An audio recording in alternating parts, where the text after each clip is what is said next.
Hi, I'm Jeannie Darneille, State Senator from the 27th District. You know, I'm going to kind of go into storytelling mode today. I wanted to, instead of talking about the legislative session, I wanted to talk about sort of an important milestone that we've just passed. And it was the 50th anniversary recently of the signing of the original legislation attacking the war on poverty. And this was legislation that had been conceived by President Kennedy, but was carried out by President Johnson. So 50 years ago, in his State of the Union speech, President Johnson declared an unconditional war on poverty in America. He said, "Our aim is not only to relieve the symptom of poverty, but to cure it, and above all, to prevent it. No single piece of legislation, however, is going to suffice." And he called for a national effort to end poverty. So, have we accomplished that goal? Well, clearly not. My work here in the legislature for the last 14 years has largely been to learn more about poverty and its impacts on the children, especially here in our state, and try to work towards ending poverty in the state of Washington.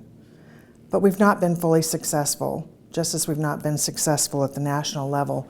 But some of the programs that were started 50 years ago included the Medicaid program, the Medicare program, the food stamp program, Head Start, the Job Corps, VISTA, Title I programs, the establishment of all of our community action agencies, and in Tacoma it's called MDC, which is called Making a Difference in Community, and all of the community development block grant monies which come from the federal government to local communities to end poverty.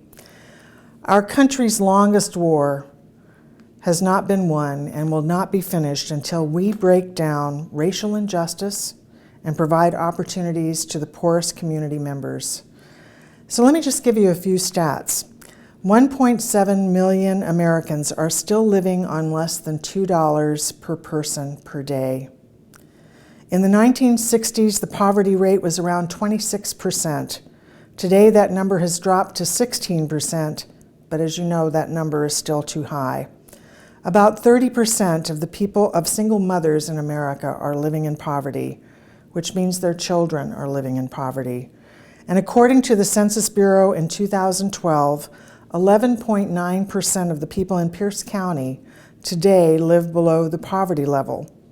And statewide, that jumps to 12.9%. You may be asking, well, what is the federal poverty level? Well, just an example of that would be for a family of 3. So just conceive of it as a family, a mother and 2 children.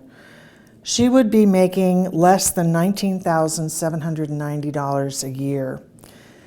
And so people often think that don't we have a welfare program that helps those low-income moms? And just like every other program in the state of Washington, the TANF program, the Temporary Assistance for Needy Families, took some cuts in this recession. In fact, today, to qualify to be a recipient of TANF monthly income, which is very low, less than $400 a month, you would same mom with 2 kids would have to be making less than $7,124 a year, 36% of the federal poverty level or less.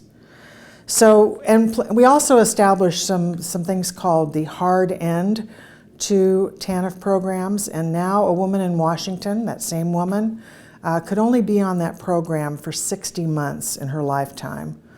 So that's 5 years over the lifetime of maybe several children, and not at all the welfare program we once conceived of. So today, 19% of our children in the state of Washington live in poverty, and we're doing everything we can to avoid future cuts to those programs. And let me just say what the biggest threat to that is. It's ennui. It's our lack of awareness. It's our lack of commitment to this population. We want to improve our schools, we want to improve our environment, we want to improve our transportation system, but I want all of us to remember that almost 20% of the children in Washington state need our help They're living in poverty today. So while it's been 50 years since the war on poverty was struck, it's not over, and we all need to be part of the solution. Thank you for celebrating that effort over the last 50 years. I just wanted to finish with how proud I am to have received an award by our statewide community action coalitions for the work that I've done over the last 14 years to end poverty in Washington. And I pledge to them and to you to continue that fight. Thank you so much.